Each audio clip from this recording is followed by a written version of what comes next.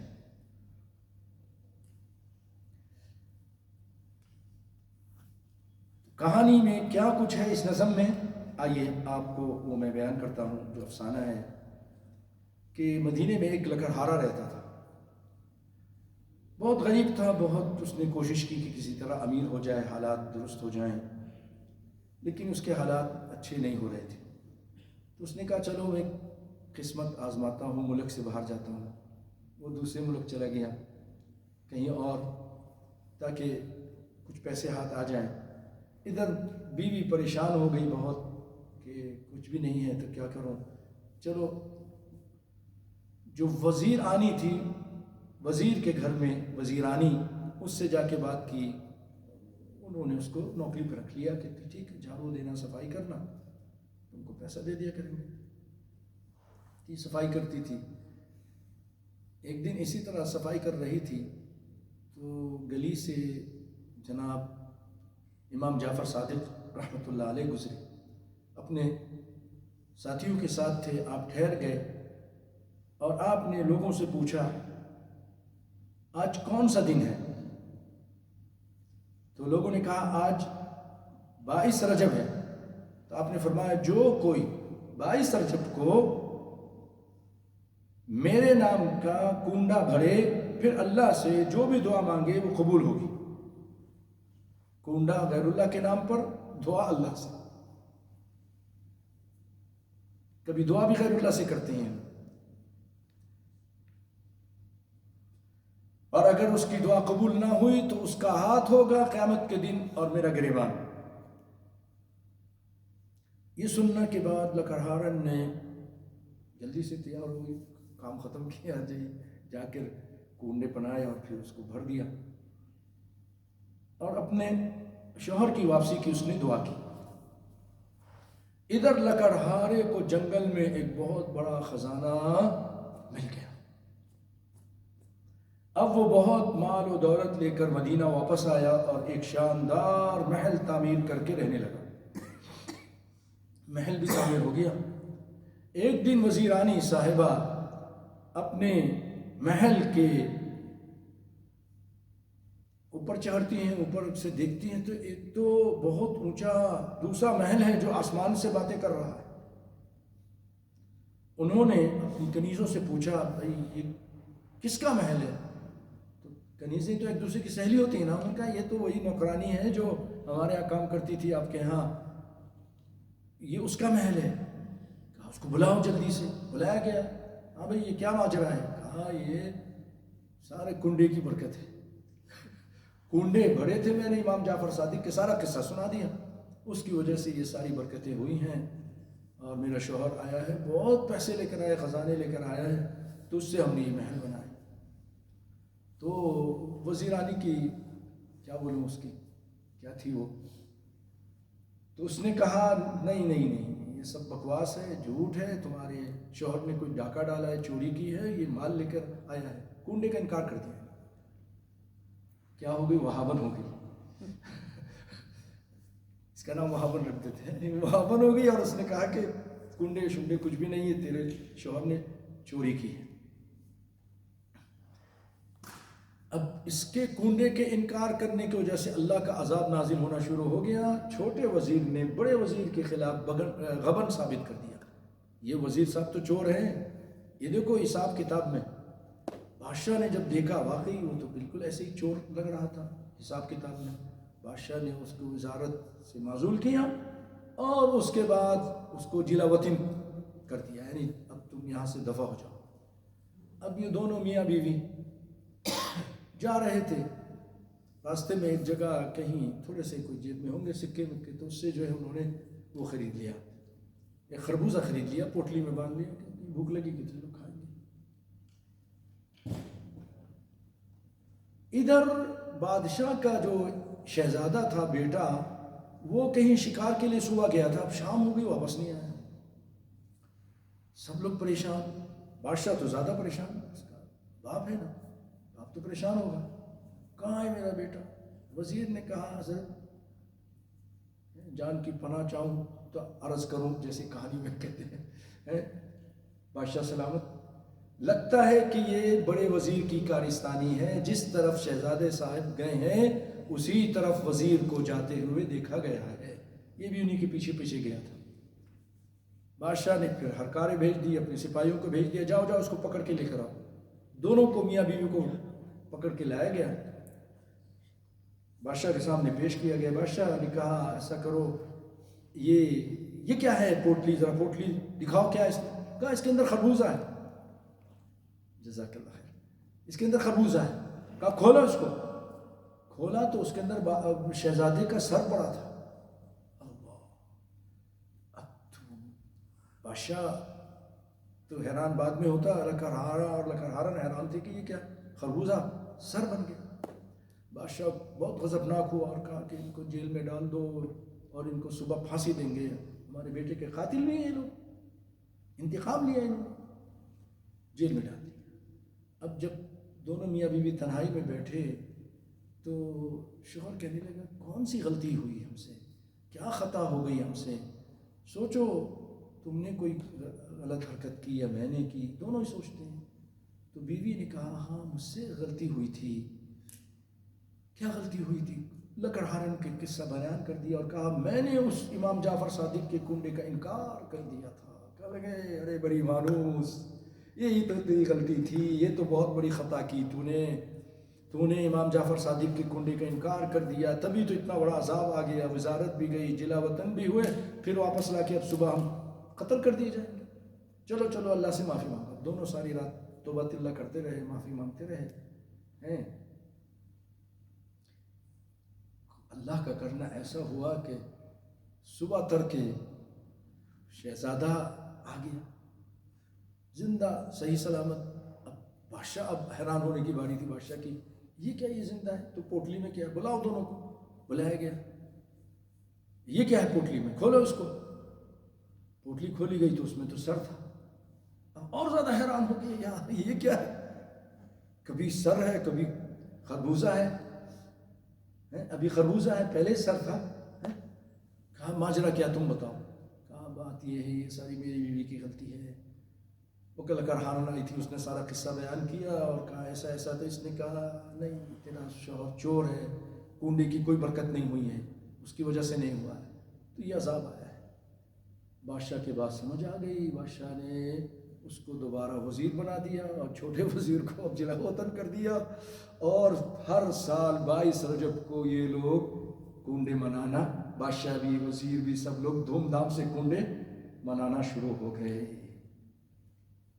اچھا لگا، اچھی تھی کہانی، سسپینس، ہاں زبردست، سبحان اللہ۔ یہ لوگ جو ہے نا، یہ لوگ، ہم لوگ قرآن و حدیث بیان کرنے کے اللہ کے فضل و کرم سے، کیونکہ ہم بچپن سے قرآن و حدیث پڑھتے ہیں ہمارے مدرسے، ان کی یہی قصے کہانی اور رونا پیٹنا یہ ساری چیزیں آپ کو معلوم ہے، تو بڑے ماہر ہوتے ہیں، بڑے بڑے افسانہ نگار انہی لوگوں میں ہوتے ہیں، کیونکہ افسانے میں جھوٹ بھی ہوتا ہے۔ ہم تو جھوٹ بولنے تو بہت ڈرتے ہیں، بہت بڑا گناہ ہے، وہ جھوٹ کو تو کچھ سمجھتے ہی نہیں۔ تو دیکھ لیجیے کتنا ایسا لگ رہا جیسے کوئی سچا ہو یار، بالکل سچی کہانی ہے، بچے تو بالکل رونے لگ جائیں گے، کہ متاثر ہو جائیں گے کہ بہت بڑا یہ ہو گیا وہ ہو گیا۔ کیوں یہ ایسی بات کرتے ہیں، جھوٹ کو اتنا خوبصورت کرتے ہیں کہ آدمی اس کو سچ سمجھنے لگتا ہے۔ اچھا اب آئیے ہم اس میں تنقیدی نظر ڈالتے ہیں پیارے بھائیوں، اور پھر آپ اس کو سمجھ کر آگے پہنچائیں۔ دیکھیے تاریخ کے حوالے سے سیدنا جعفر صادق یہ بہت بڑے امام ہیں، بہت بڑے عالم ہیں، نیک صالح انسان ہیں۔ یہ ان کی تاریخ پیدائش میں تھوڑا سا اختلاف ہے۔ ایک تاریخ ان کی یہ ہے کہ آپ 8 رمضان 80 ہجری کو پیدا ہوئے، 8 رمضان 80۔ دوسری تاریخ یہ ہے کہ 17 ربیع الاول 83 کو 83 کو نبی صلی اللہ علیہ وسلم نے جو ہجرت کی تھی اس کے 83ویں سال یا 80ویں سال میں پیدا ہوئے. لیکن آپ کی جو تاریخ وفات ہے اس میں سب کا اتفاق ہے کہ 15 شوال 148 میں آپ کا انتقال ہوا تھا. ہجری میں 148 ہجری میں. تو اگر آپ کی تاریخ جو پہلی والی ہے ہم اس کو لے لیتے ہیں مثلا، اس میں عمر آپ کی زیادہ ہو جائے گی، 3 سال زیادہ ہو جائے گی. اگر اس کو سامنے رکھا جائے تو آپ نے 68 سال کی عمر پائی، یعنی 68 سال. اور آپ نے اپنے عمر کے 52 سال 52 سال خلفائے بنی امیہ کے عہد خلافت میں گزارے، جس کا دارالخلافہ کہاں تھا؟ دمشق میں. بالکل جواب صحیح ہے، دمشق میں تھا، یعنی شام میں. اور عمر کے باقی 16 سال یہ آپ نے عباسی خلفاء کے دور خلافت میں گزارے، جن کا دارالخلافہ بغداد تھا. بغداد دونوں طرح بول سکتے ہیں. اصل میں یہ مجھے ایک عراقی نے بتایا، میں بتاتا ہوں، موضوع سے تعلق نہیں ہے. یہ کیونکہ عربی بھی بولتے ہیں وہاں اور فارسی کا بھی تھوڑا اثر ہے، تو باغ سے یہ عراقی بھائی نے مجھے بتایا تھا کہ اصل میں بغداد باغ کی طرح بہت خوبصورت. تو ان کا دارالخلافہ بغداد میں تھا. اب پھر سوال کرتے ہیں ان کی اس زندگی میں جو 68 سالہ زندگی ہے، دارالخلافہ جہاں حاکم رہتا تھا، جہاں خلیفہ رہا کرتا تھا، یا تو وہ دمشق میں رہتا تھا، دمشق ملک شام میں، یا پھر بغداد عراق میں رہتا تھا، اور خلیفہ ہوتا تھا، بادشاہت نہیں تھی. اس کہانی میں ان بیچاروں سے وہ کہتے ہیں نا ہمارے فارسی میں کہ دروغ را حافظہ نباشت، جھوٹے کا حافظہ نہیں ہوتا. بیچارہ بھول گیا. آئندہ ان کو اپنی اصلاح کر لینی چاہیے کہ کہانی کو ذرا کچھ ایسے آگے پیچھے کر کے بالکل فٹ آ جائے، تاکہ ہمیں دھوکہ دیں تو ذرا اچھی طرح دیں نا. ہم تو نکال دیں گے اندر تاریخ سے اللہ کے فضل و کرم سے، تو ذرا اس طرح کی بات بناؤ. تو پیارے بھائیوں، بادشاہت کہاں سے لے آئے؟ اور پھر مدینے میں بادشاہ. اس دور میں تو یہ خلافت تھی، اور یا تو دمشق میں یا بغداد میں. ٹھیک ہے، یہ ایک جھوٹ ہے ان کا، اور یہ اس کے جھوٹ رہنے کے لیے سمجھنے کے لیے کافی ہے. اچھا، جتنے بھی اس طرح کے لوگ ہیں معذرت کے ساتھ جو اس طرح کی جو چیزیں کرتے ہیں، تیجا 40واں اور برسی اور پتہ نہیں کیا کیا، اور عرس کرتے ہیں اور دن مناتے ہیں، یہ سب یا تو تاریخ پیدائش پہ مناتے ہیں یا پھر وفات پہ، ہے نا. تو امام جعفر صادق رحمۃ اللہ علیہ کی تاریخ پیدائش تو آپ نے سن لی، 8 رمضان ہو رہی ہے یا پھر 17 ربیع الاول، اور وفات شوال ہے 15 شوال. رجب کا تو کوئی ذکر ہی نہیں ہے. آپ لوگ بھی تھوڑا اچھی طرح سمجھنے کی کوشش کیجیے گا، ہے نا، یاد رکھیے. تو رجب کہاں سے آ گیا؟ نہ پیدائش ہے نہ وفات ہے بھائیو. یہ رجب اصل میں سیدنا معاویہ رضی اللہ تعالی عنہ کی تاریخ وفات ہے.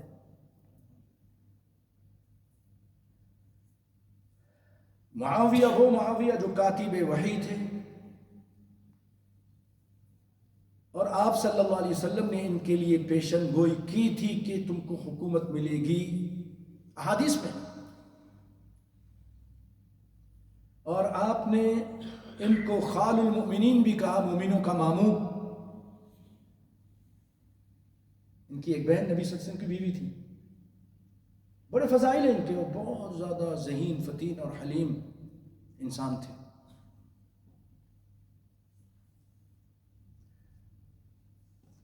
جیسے ان لوگوں نے جو سیدنا عمر کا جو قاتل تھا، وہ آپ کو معلوم ہے نا، فیروز لولو فیروز، ایران کا مجوسی تھا، آگ کا پجاری تھا۔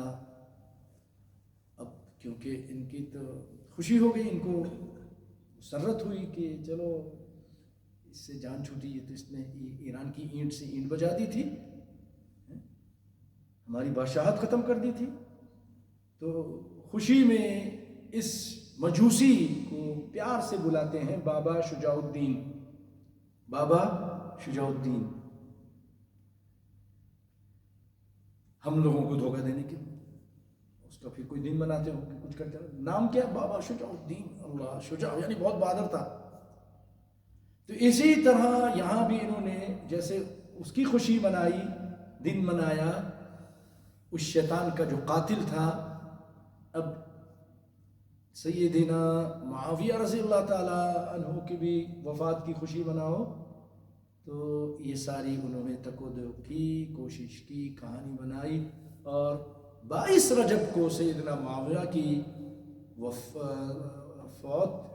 فوتگی کا دن ہے، ان کی وفات کا دن ہے۔ اس دن یہ خوشی مناتے ہیں، اور آپ کو بھی حلوہ کھلاتے ہیں، کھاؤ۔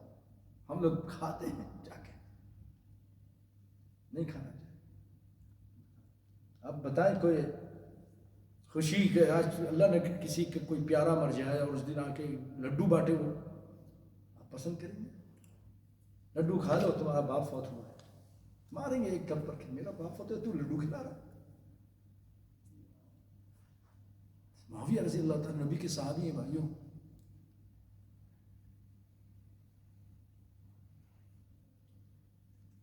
صحابہ کو بہت اونچا مقام دیا اللہ تعالیٰ نے، کہ اگر ایک میرا صحابی ایک مٹھ کوئی چیز، لو انفق احد مد احدہم، لو انفق مد احدہم، اگر وہ ایک مٹھ، یہ مد عربی میں کہتے ہیں، اتنا سا خرچ کرے، ما بلغ مد احدہم، اس وقت حدیث ذہن سے نکل گئی، یہ ہے کہ نبی صلی اللہ علیہ وسلم فرمایا کہ اگر کوئی شخص احد پہاڑ کے برابر سونا خرچ کرے، اور میرا صحابی صرف ایک لپ دونوں ہاتھ کو جو ہوتی ہوں یہ یا اس کا آدھا خرچ کرے، اس کا یہ آدھا تمہارے احد پہاڑ کے سونے کے برابر بھی برابر نہیں پہنچ سکتا۔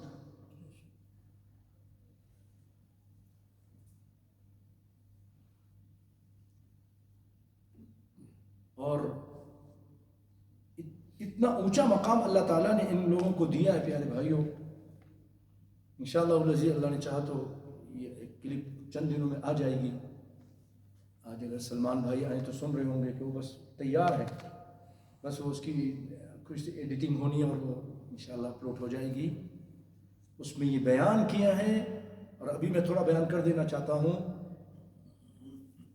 اللہ تعالیٰ نے یہ جو صحابہ ہیں نا، چند لمحہ، اگر چند لمحے کسی نے نبی صلی اللہ علیہ وسلم کے ساتھ گزارا، چند دقائق یعنی منٹ، مسلمان ہو گیا، کلمہ پڑھا اور پھر مر گیا۔ ایک ایسا ہی آدمی آیا، اونٹ پہ بیٹھا ہوا تھا اور کلمہ پڑھا، اس کے بعد اونٹ نہیں ہوا، اونٹ نے اس کو گرا دیا، مر گیا۔ آپ صلی اللہ علیہ وسلم دیکھا، اپنا چہرہ پھیر لیا، کہا کیا بات ہے اللہ کے رسول؟ کہا حورین کو دیکھ رہا ہوں اس کے پاس۔ اتنا اونچا مقام ہے، ابھی کلمہ پڑھا، ایک نماز نہیں پڑھی۔ پیارے بھائیوں، اس صحابیت کی وجہ سے، اس کلمہ پڑھنے کی وجہ سے ان کے بڑے بڑے گناہ معاف، کبیرہ گناہ معاف، ان کی غداری معاف۔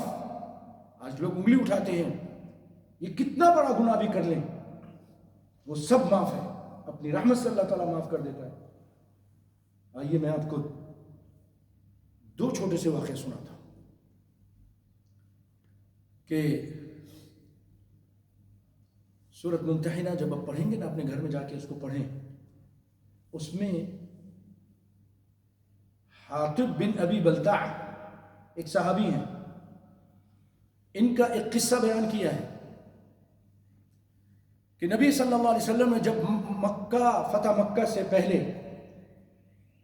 اس پہ حملہ کرنے کا ارادہ کیا تو آپ نے پلاننگ بنائی کہ حملہ کریں گے، لیکن اللہ سے دعا کی کہ اللہ اس خبر کو اندھا کر دینا ان لوگوں کے لیے، مکہ والوں کو پتہ نہ چلا کہ ہم کیا پلاننگ کر رہے ہیں۔ حاتب بن ابی بلتع نے یہ کیونکہ اصلی مکی نہیں تھے، مکے میں آ کر کسی کے ساتھ معاہدہ کر کے ایگریمنٹ کر کے رہ رہے تھے کسی قبیلے کے ساتھ، مسلمان ہو گئے اور بہت جنگ احد میں نبی صلی اللہ علیہ وسلم پر جس نے وار کیا تھا اس کو بہت دور تک اس کا پیچھا کر کے اس کو قتل کیا تھا۔ بہت پیار کرتے تھے رسول اللہ سے، لیکن انسان ہے، بھول چک ہو گئی۔ آپ نے ایک چٹھی لکھی اور ایک عورت جا رہی تھی مدینے سے مکے کی طرف، اس کو دیا اور کچھ پیسے دیے کہ لے جاؤ مکہ کے سرداروں کو دے دو، اس میں یہی تھا کہ رسول اللہ حملہ کرنا چاہ رہے ہیں۔ اور رسول اللہ نے دعا کی تھی، اللہ نے آسمان سے وحی بھیج دی کہ ایک عورت جا رہی ہے روضۃ الخاخ۔ آپ صلی اللہ علیہ وسلم نے علی کو بلایا اور سیدنا زبیر کو بلایا اور ایک اور صحابی کو، تین کو کہا کہ جاؤ ایک عورت وہاں جا رہی ہے، تم کو ملے گی، اس کے پاس یہ پرچی ہے، یہ چٹھی ہے، اس کو لے آؤ۔ تیزی سے گئے، اسی جگہ ملی جہاں آپ نے فرمایا تھا۔ کتنی سچی بات تھی۔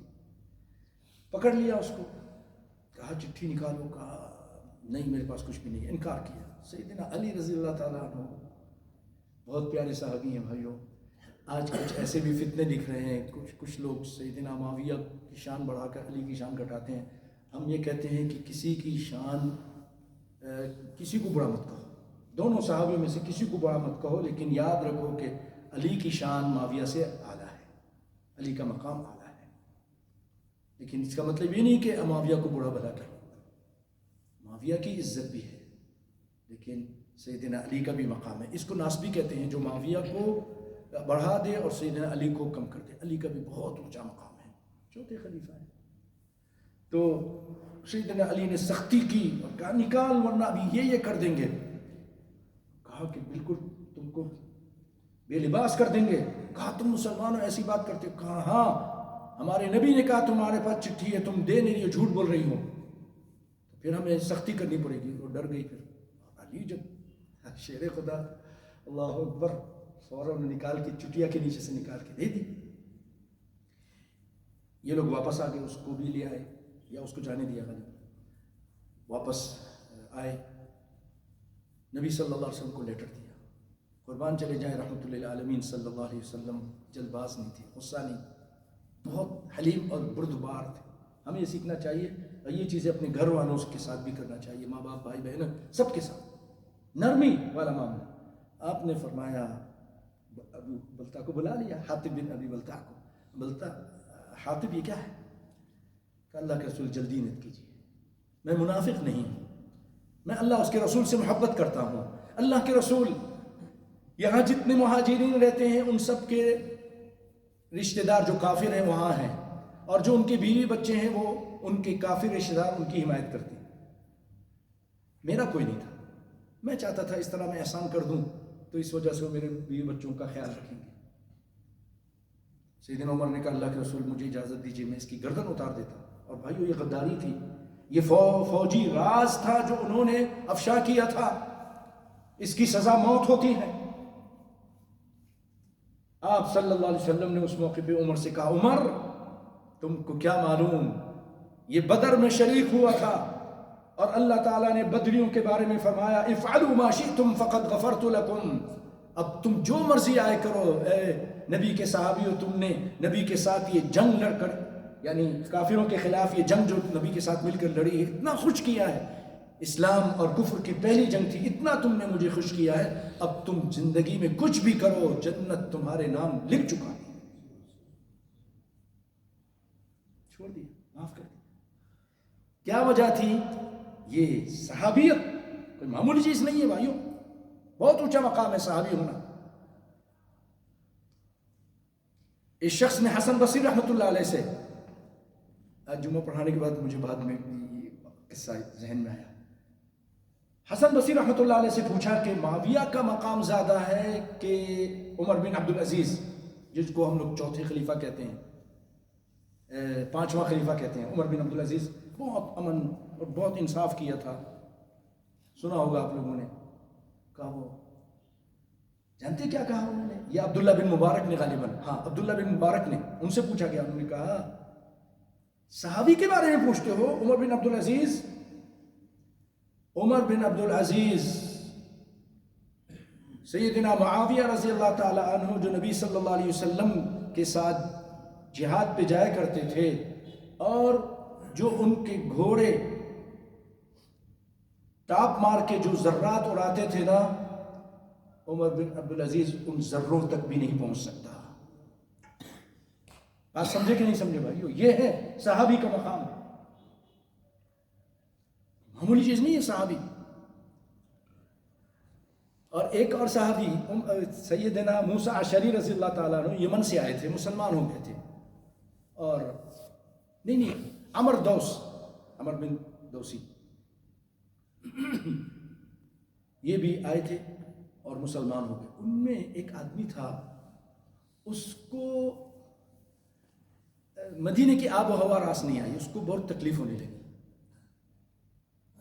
تو اس نے کیا کیا، اپنے ہاتھ کی رگ کاٹ دی، بخاری کی روایت سنا رہا، بخاری کی روایت، تاکہ مر جاؤ، تکلیف برداشت نہیں ہوتا۔ کبھی کبھی انسان ایسے کر لے، نہیں کرنا چاہیے، نئے مسلمان تھے، ابھی باتیں نہیں پتہ تھی۔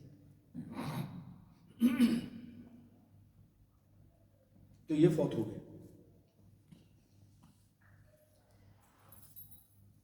عمر جو قبیلہ دوس کے تھے، انہوں نے خواب میں دیکھا، بڑی اچھی حالت میں دیکھا ان کو، کہا تم اتنی اچھی حالت میں ہو، وجہ کیا ہے؟ کہ کہا نبی کی طرف ہجرت کرنے، یعنی نبی کے صحابی بننے کے لیے جو میں نے ہجرت کی تھی، اللہ نے اس وجہ سے میرے گناہ کو معاف کر دیا۔ تو کہا یہ ہاتھ کیوں چھپائے ہو؟ کہا اللہ نے کہا جو تو نے خراب کیا اس کو ہم ٹھیک نہیں کریں گے۔ یاد رکھنا بھائی کو، کوئی چیز خراب نہ کرنا، اللہ ٹھیک نہیں کرے گا۔ نبی صلی اللہ علیہ وسلم تک یہ بات پہنچی، یہ خبر آپ کو بتائی گئی، یہ خواب۔ آپ صلی اللہ علیہ وسلم صحابی تھے تھوڑے دن کے لیے، ابھی کچھ دن صحابی بنے تھے، آپ نے فرمایا اللہم ولیدیہ فاغفر لہ، یا اللہ اس کے ہاتھ کو بھی معاف کر دے۔ تو پھر خواب دیکھا کہ اس کے ہاتھ نہیں، غالباً بس یہ نبی کی حدیث ہے، نبی کی دعا ہے، وہ ضرور قبول ہوئی، تو اللہ تعالیٰ نے اس کے ہاتھ کو بھی معاف کر دیا ہوگا۔ یہ بھائیو اتنا بڑا گناہ ہے خودکشی، اور اتنا عذاب ہے کہ اگر کوئی خودکشی کرتا ہے، انگلش میں بولتے سوسائڈ نا، ہاں، تو اگر اپنے آپ کو پسٹل سے گولی مارتا ہے، مارتا رہے گا قیامت تک مارتا رہے گا۔ اگر اوپر سے گراتا ہے، گرتا رہے گا، بار بار گرائے گا، ٹھیک ہوگا، اوپر جائے گا، پھر گرائے گا، یہ عذاب زہر کا پیالہ پیتا حدیث میں، پیتا رہے گا، مرے گا پھر پیے گا۔ پتھر مارتا ہے اپنے سر پہ، کوئی مارتا ہے، کچھ جو بھی کرتا ہے، وہ عذاب، خنجر سے مارتا ہے، خنجر مارتا ہی رہے گا، ساری جب تک قیامت نہیں قائم ہو جائے گی، اپنے آپ کو یہ عذاب کرتا رہے گا خود ہی، کوئی معمولی چیز نہیں پیارے بھائیو۔ اس لیے ہمیں ایسی چیزوں سے بچنا چاہیے، ہمت نہیں ہارنی چاہیے۔ مومن ہیں، کوئی اتنی مشکل آ جائے سجدے میں آ کے گر جائیں، اللہ سے دعائیں مانگے، بہنیں ہوں یا بھائی ہوں۔ دنیا میں مسائل پریشانی سب کے ساتھ ہے، سب کے ساتھ ہے، کتنی بڑی پریشانی ہے، کیسے دشمن ہے، آپ اللہ کے سامنے آ کے اپنے جبین کو رکھ دیجئے، اللہ سے دعا کیجئے، دیکھیے کچھ دنوں میں آسانی آ جائے گی۔ امن یجیب المضطر اذا دعا۔ تو بھائیو خودکشی جیسا گناہ جو کبیرہ گناہ ہے، اللہ نے صحابی ہونے کی وجہ سے معاف کیا کہ نہیں کیا؟ بہت اونچا مقام ہے۔ آپ نے فرمایا لا تسبوا اصحابی، میرے صحابہ کو گالی مت دو، کیونکہ یہ دین کے پاسبان ہیں، انہوں نے دین پہنچایا ہے۔ اگر تم گالی دو گے، ان کو بدنام کرو گے، تو ان کی لائی ہوئی چیز بھی بدنام ہو جائے گی کہ ارے بھائی یہ صحابہ، یہ ہیں، ان کے یہ کرتوت ہیں، یہ ان کے حرکات ہیں، یہ تو ایسے تھے، یہ تو غاصب تھے، یہ تو چور تھے، یہ تو فراڈیے تھے۔ تو اچھا بھائی قرآن بھی تو یہی لائے ہیں، تو فراڈیے کی چیز بھی فراڈ پر مبنی ہوتی ہے، حدیث بھی بیکار، اور قرآن بھی پھر اسی طرح بدنام ہو جائے گا، کیونکہ یہ اس کے لانے والے ہیں نا، اس کے پہنچانے والے ہیں۔ بھائیو اس کو سمجھو، اسی لیے اللہ تعالیٰ نے ان کی شان میں آیتیں بیان کی، اور نبی صلی اللہ علیہ وسلم نے ایک نظام دے دیا کہ میرے صحابہ کو گالی نہ دیں۔ لا تسبوا أصحابي ولو أن أحدكم أنفق مثل أحد ذهبا ما بلغ مد أحدهم لو أنفق أحدكم مثل أحد ذهبا ما بلغ مد أحدهم ولا نصيفا کہ اگر تم میں سے کوئی ایک شخص احد پہاڑ کے برابر سونا خرچ کر دے اور میرا صاحب یہ ایک مد یا اس سے آدھا خرچ کرے، تمہارا ایک احد پہاڑ کا سونا ان کے برابر نہیں پہنچ سکتا۔ پیارے بھائیو، یہ اس طرح صحابہ کو مختلف طریقوں سے لوگ اپنے طعن و تشنیع کا نشانہ بناتے ہیں۔ اچھا، اس میں جیسے میں نے آپ کو پہلے بتایا کہ یہ رامپور سے شروع ہوئی کہانی ہے، اور اس کے بارے میں مصطفیٰ علی خان انہوں نے ایک کتابچہ لکھا جواہر المناقب، اور مولانا حکیم عبد الغفور ہوشیار پوری یا ہوشیار بریلوی تھے، انہوں نے رجب کے کنڈے کے عنوان سے ایک تحقیقی مقالہ لکھا جو کہ صحیفہ اہل حدیث کراچی سے شائع ہوتا ہے۔ 14 اگست 1964 کو اس میں شائع کیا ہوا تھا اس صحیفہ اہل حدیث میں، اور اس میں یہ بتایا گیا پوری کہ یہ ایک نئی بدعت ہے۔ اسی طرح اس کے بارے میں ایک علامہ ہیں جو انہی کے علامہ ہیں، محمد باقر شمسی، انہوں نے ایک بیان میں 22 رجب کے کنڈوں کو ایک نوزائیدہ رسم ہی تسلیم کیا ہے نا، وہی ہے پھر، لیکن تسلیم کر ان میں بھی کوئی حق بول دیتا ہے۔ اسی طرح پاک و ہند کے تمام مکاتب فکر کہ علماء نے رجب کے کنڈوں کی رسم کو محض بے اصل، خلاف شرع اور بدعت قرار دیا ہے، اور متفقہ طور پر ان لوگوں نے ایک فتویٰ جاری کیا جن میں مولانا اشرف علی تھانوی، مفتی محمد شفیع، مولانا احتشام الحق تھانوی، مفتی ولی حسن ٹوٹنگی، مفتی عبد القہار سلفی، یہ ہمارے استاد تھے مولانا عبد القہار سلفی، ان سے ہم نے نماز کی کتاب بھی پڑھی اور قرآن کا ترجمہ بھی پڑھا چند پاروں کا، پھر ان کے بیٹے سے بھی پڑھا جو مدینہ یونیورسٹی کے تھے، ابو داؤد پڑھی، بخاری بھی پڑھی ان سے، مولانا عبد القہار ادریس سلفی سے، مفتی ابو الراحم محمد ایوب فرنگی محل لکھنوی، مفتی سید محمد مبارک علی مدرسہ مصباح العلوم بریلی، مفتی محمد یاسین محتمم دارالعلوم سرائے خام بریلی، اور مولانا محمود الحسن بدایونی صاحب کی کتاب کنڈوں کی حقیقت، اس سے یہ چیزیں لی گئیں۔ اب اس میں دیکھیے پیارے بھائیوں، چاہے آپ بریلوی ہوں، چاہے دیوبندی ہو، چاہے کوئی بھی ہو، یہ اس بدعت سے تو ہوشیار ہو جائیے۔ آپ کے علماء منع کر رہے ہیں، سب منع کر رہے ہیں، بریلوی بھی منع کر رہے ہیں، دیوبندی بھی منع کر رہے ہیں، اہل حدیث بھی منع کر رہے ہیں، تو پھر یہ بدعت ہے نا، تو اس بدعت سے کل بدعت ضلالہ وکل ضلالۃ فی النار۔ آج میں خیر ٹائم زیادہ ہو گیا، 59 یعنی 1 گھنٹہ ہونے والا ہے، بس آج اسی پہ اکتفا کرتے ہیں۔ اللہ تعالیٰ آپ لوگوں کو برکت دے، آپ کا آنا قبول فرمائے انشاءاللہ العزیز، اور بھی بہت ساری باتیں ہیں آئندہ آپ کے سامنے بیان کریں گے۔ والسلام علیکم ورحمۃ اللہ وبرکاتہ، بارک اللہ فیکم۔